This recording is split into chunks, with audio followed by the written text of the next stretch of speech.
Hi guys, welcome back to Nairobi Legal. My name is Rogers Gedinji, and in this video our focus will be on the law of agency. Now, the law of agency is a very simple topic so long as you understand the simple principles that underlie the 5 ways of establishing an agency relation. And so the goal of this video is for you to be in a position to understand what does an agency relation mean and what are the 5 ways of establishing an agency relation. By the end of the video, I will also provide an overview of the entire topic on the law of agency so that you're in a position to link up the different subtopics together. With this brief introduction, I want us to begin by defining an agency relation.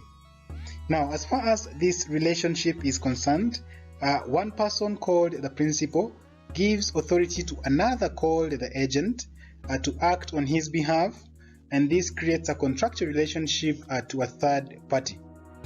Now, using the example you can see on your screen, in this case, if John is the principal and Peter is the agent, what we mean here is that John gives authority to Peter to act on his behalf, and whatever transactions Peter enters into with a third party will create a contractual relationship between James and John. So simply put, the agent acts by binding the principal with a third party, meaning that JJ are contractually bound. These two parties, meaning the principal and the third party, will be bound by the actions and the transactions entered into between Peter and James. Simply put, and as a summary, the agency relationship means that there will be a contractual relationship entered into between the agent and the third party, and whatever that entails will be binding on the principal. So I hope you are in a position now to understand what does an agency relation mean. Now, I've already stated that there are 5 ways of establishing an agency relation, and the first one is through an express agreement. So the principal can sit down and come up with an express agreement, and also you need to appreciate as a law student that this agreement could be oral, it could be written, it could be partly written and oral.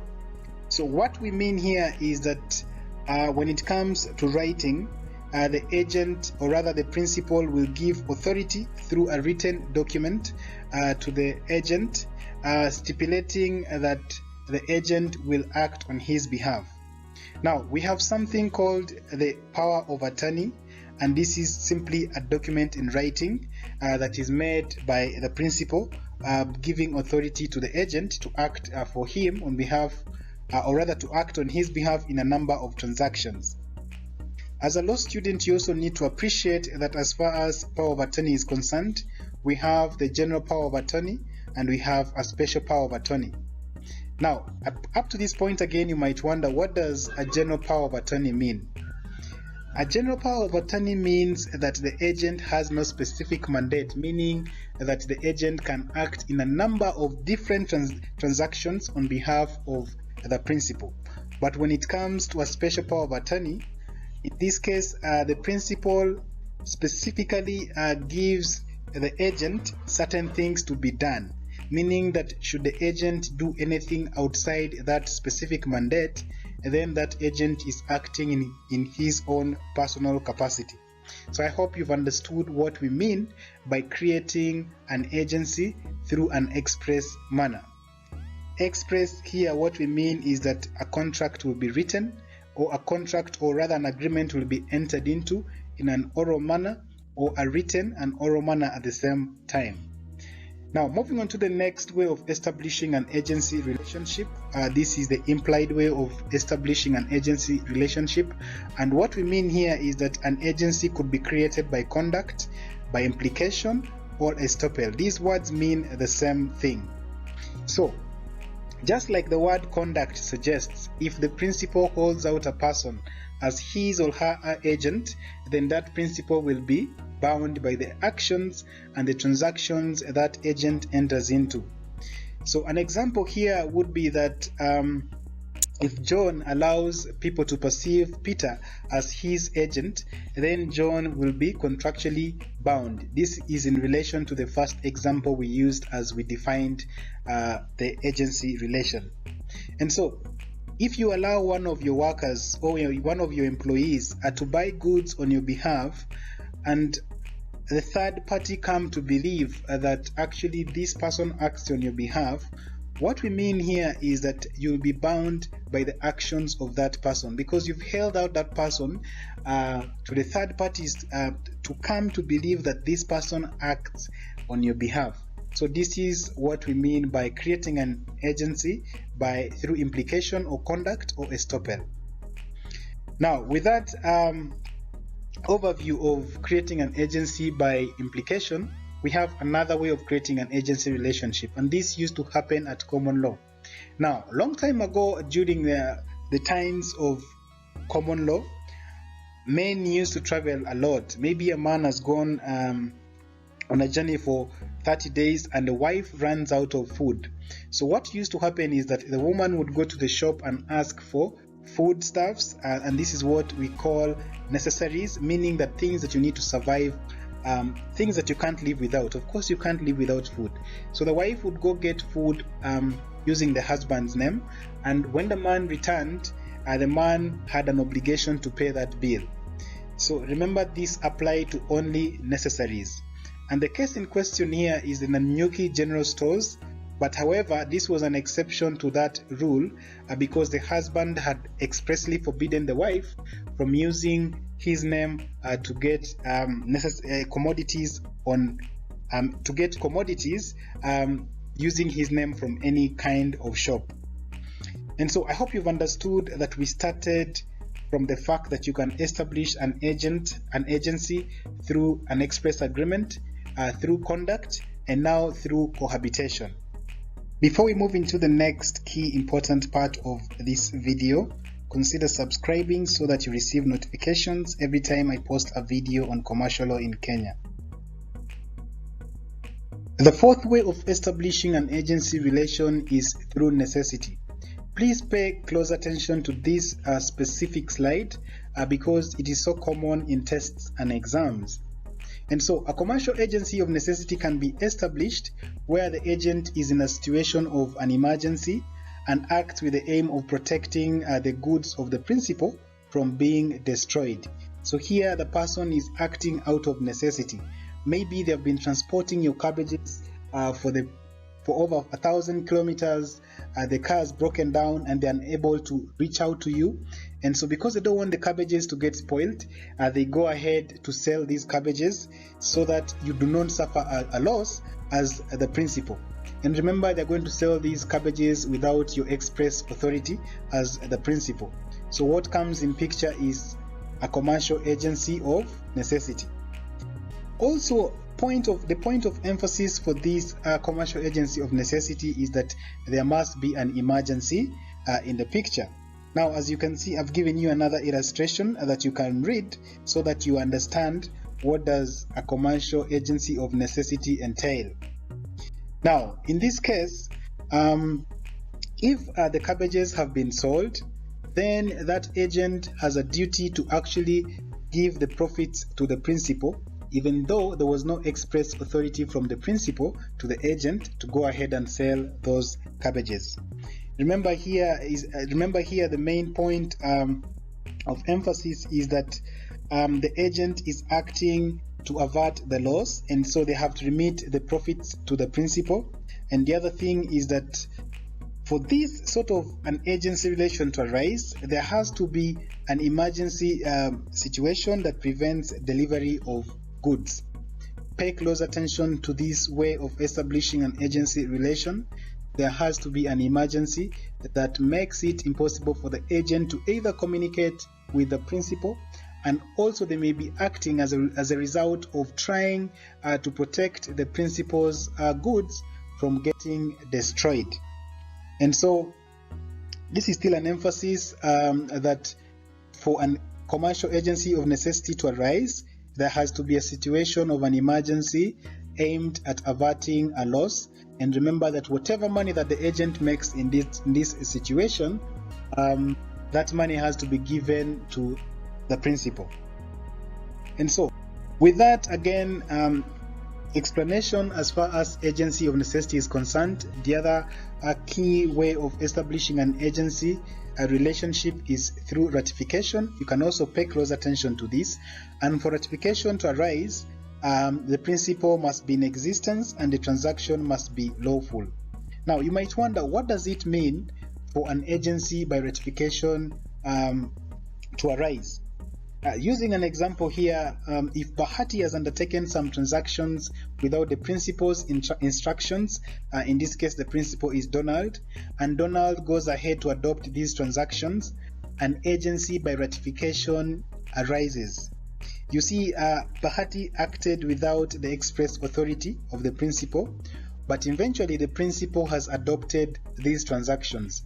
So, meaning that the principal cannot go against Bahati's transactions in future because they have benefited from the transactions and they have ratified them, meaning they have accepted the transactions. So this is what an agency by ratification entails. But remember, the principal must be in existence and the transaction must be a lawful transaction. This is a key part of this discussion that you must remember. Just to emphasize agency by ratification, please remember to watch out for facts that might say that someone entered into a transaction on behalf of a company that was not in existence.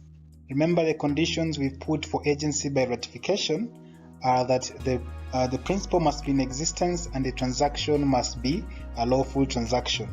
And so the principal can also be a company. Remember, we have natural and artificial persons, and natural persons are human beings and artificial persons are companies. So if facts say that the company was not in existence, that takes you back to the conditions that must be fulfilled for ratification to arise. So watch out for facts that might say that the company had not been in existence, because the implication of this is that if a company is also still in the process of being formed, it does not exist in the eyes of the law. So when you're reading ratification, watch out for simple details. Remember, the conditions are that the principal must be in existence and the transaction must be lawful. So if a person enters into a transaction on behalf of a company that has not yet been established according to the law, then the agency by ratification does not arise on behalf of that company, which in this case will be the principal. This is still an explanation of what ratification means, and you can have a look at it. This slide is an overview of the 5 ways of creating an agency relationship that we've already discussed, and my emphasis was on agency of necessity and ratification. Remember that when we come to an agency of necessity, there has to be an emergency situation, meaning that the agent acts out of necessity to avert a loss. I gave you an example of the fact that if someone has been transporting cabbages for over 1,000 kilometers and the car breaks down and the person has no way of communicating to the agent, and the person knows that it will take about 7 days for this car to be fixed, that person can go ahead and sell the cabbages without the express authority of the principal, and therefore in this case an agency of necessity will arise. Remember here that the person is not acting with the express authority of the principal, but the profits that the agent gets out of the sale of these cabbages must be given to the principal. The other key way of establishing an agency relationship we talked about was ratification. And remember the 2 conditions for an agency by ratification to arise. Number 1, the principal must be in existence and the transaction must be lawful. And also I emphasize that if a principal happens to be a company and that company is in the process of being formed or it doesn't exist, then that goes against the 2 conditions that must be fulfilled for ratification to hold. Remember to watch out for such simple details. Having understood the summary of the 5 ways of creating an agency relationship, this slide is an overview of the entire topic of agency, and as you can see from your screen, the first pointer talks about how an agency relationship can be created. You can please have a look at this so that you understand. And number 2, the slide of course goes ahead to show the elements that are not required to create an agency relationship, and you know that in this case you may either have an agreement or not even have one. Then the duties of the agent to the principal. Remember, the duties of the agent to the principal include the duty to obey the instructions of the principal, the duty of care, and the duty to provide information. The other key thing that you can pay close attention to are the remedies in the event of a breach of the duties stated under number 3. And the remedies could be that the principal can recover damages for the breach caused. They can also be able to get the profits earned by the agent in that particular transaction, and they can also rescind or cancel a transaction entered into by the agent. So these are some of the remedies in the event of a breach of duties to be done by the agent.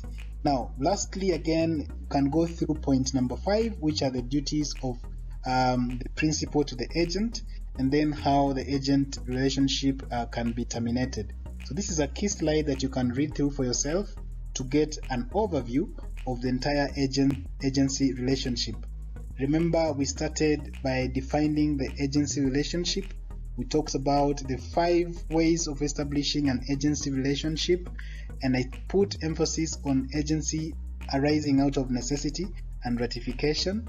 And now this is an overview of the duties and the obligations, the remedies as far as the agency relationship is concerned. Thank you for watching, and remember to subscribe.